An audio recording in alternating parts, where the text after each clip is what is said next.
Welcome to Worthwhile Watches. Getting right into it today, we'll be comparing this Timex Expedition camper and this Casio Forester. These are both field or camping style watches with many similarities and differences, and I like them both a lot. This isn't so much a Timex versus Casio video as it is a comparison of two similar but still very different watches that I really enjoy. But does one of these stand out over the other? Let's take a closer look.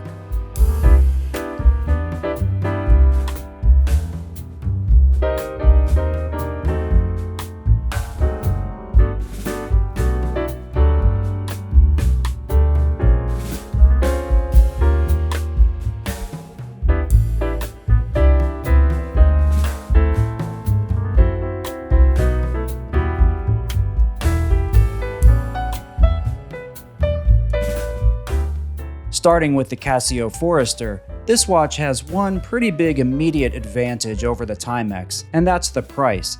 The Casio comes in at around half the price of the Timex, though prices do change and vary, and who knows what might happen with prices in the future in different parts of the world.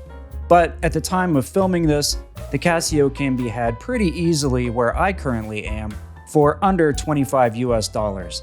The Timex Expedition camper is more in the $45 to $50 US range, but this price difference is justified due to the features the Timex has. But for now, let's see what the Casio has to offer for its very affordable price tag. The Casio Forester is a simple 3-hand quartz watch with a date window. It does come in black and green color options too if you prefer one of those over this brown version. The dial is clear and legible with numerals all the way around except for 3, which has been replaced by the date window. The hands contrast the dial nicely, making the time easily readable. The case is resin with a stainless case back and a domed acrylic crystal, which does cause a bit of distortion when viewed at an angle. The strap is cloth with a reinforced leather area near the lugs and at the end of the strap. It's very lightweight at 32 grams and has a water resistance rating of 100 meters.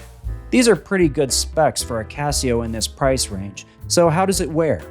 I wasn't too optimistic about comfort when I first received this watch, although I did expect to be able to get a perfect fit due to the infinitely adjustable Velcro strap adjustment system. Almost the entire strap is Velcro and is fed through this plastic loop, so it can be adjusted as you like. It also has a keeper, but the entire end of the strap is Velcro, so it shouldn't really need to be kept in place. The keeper is removable if you decide not to use it. In actual use, I find this strap pretty comfortable to wear, but the strap is still a bit stiff and seems to need a while to break in completely. I measure the case at about 39 millimeters, but at the widest point across the length of the case, it measures about 42 millimeters. The case is about 12.5 millimeters thick. To me, the dial appears relatively small at about 28 millimeters, especially in relation to the rather wide strap, which is about 23 millimeters wide at the lugs. This makes the watch look a bit out of proportion to me, but I still like the overall look.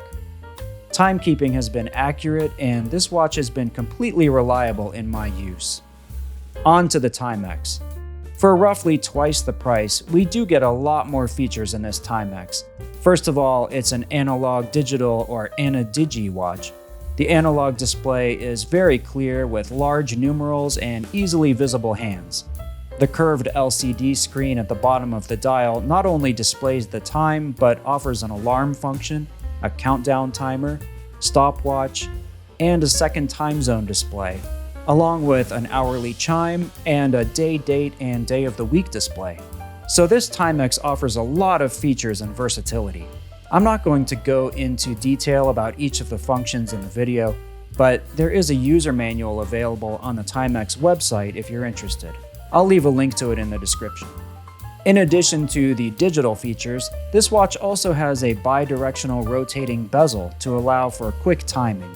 But the bezel doesn't offer a lot of grip, so I find it a bit difficult to quickly turn with any precision. Compared to the Casio, this Timex offers a more traditional look, with good case-to-dial proportions, a rugged-looking bezel, and a more traditional strap with a buckle. This is a good-looking watch on the wrist, in my opinion, with a nice color scheme. This watch is advertised as 39mm.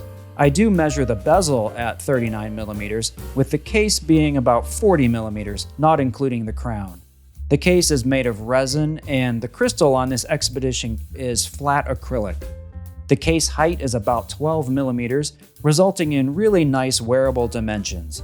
Weight is just a bit heavier than the Casio at just under 37 grams.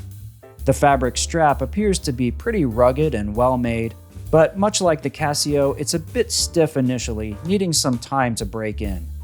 The Timex has a sort of hinged fitting at the lugs, which is a pretty interesting feature, and will likely help the strap to better fit a wide variety of wrist sizes. Like the Casio, this Timex also has a stainless caseback and 100 meters of water resistance. Both of these watches are easy to set and function smoothly, though the Casio's crown at 4 o'clock is quite a bit smaller and can be a bit difficult to use, especially when trying to only set the date. It's easy to pull it out too far and stop the second hand. The Timex has a larger crown at 3 o'clock that is much easier to grip and manipulate. One thing I've appreciated about Timex watches going all the way back to the 90s is the use of Indiglo. The soft blue glow lighting up the entire dial is excellent for nighttime legibility, lighting up the hands and digital screen with a greenish blue glow, even in total darkness. The hands also have a bit of lume on them, which also does a decent job. The Indiglo will light up as long as you hold the button, but if you hold it for about 4 seconds, it will change the mode to stay lit up for about 4 seconds after you press the button, and then turn off. You can toggle that feature on and off as you like by holding the button down. The Indiglo backlight is an excellent feature that I probably use a bit too much whenever I wear this watch. On the other hand, the Casio doesn't have any lume on the dial at all. A lot of Casios are known for having really weak lights that barely illuminate half of the display. The legendary F91W, for example, still comes with this disappointing light to this day. But not this Casio Forester. Boom! This Casio Forester lights up the entire dial from the bottom with bold orange light like a sunset on a clear summer evening. While other Casios struggle to light up even half the screen, this one blasts it with light, casting clear shadows of the hands onto the dial. You could use it as a flashlight if you had to, and not only does it gloriously illuminate the dial with the press of a button, but after a few seconds, it slowly and evenly fades out, like the setting sun dropping below the horizon. Unlike so many Casios, this light is fun to use. I definitely press this light button a little too often when I wear this one too. The light will also continue to stay on as long as you hold the button down. Once released, it will fade off after a few seconds. This light is just so satisfying, and watching it fade out never gets old. So where does that leave us?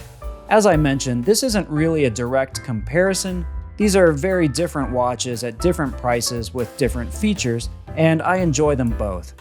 The Timex Expedition Camper has a lot more features and a more traditional look, but at a higher price. The Casio Forester is a simple, no-frills field watch that gives you basic functionality along with a great backlight for a budget price. They are similar, but different enough that I appreciate having both in my collection. Do you have either of these? Which do you prefer? Thank you again for watching. I'm actually in the middle of a long-distance move right now, so it's been a bit difficult to keep producing videos at the same pace with so much chaos going on. I'm trying to keep doing what I can, and hopefully things will get back to normal once I eventually get settled and have access to all my equipment again. So thanks as always for watching, and no matter how strong or weak your backlight is, make your day worthwhile.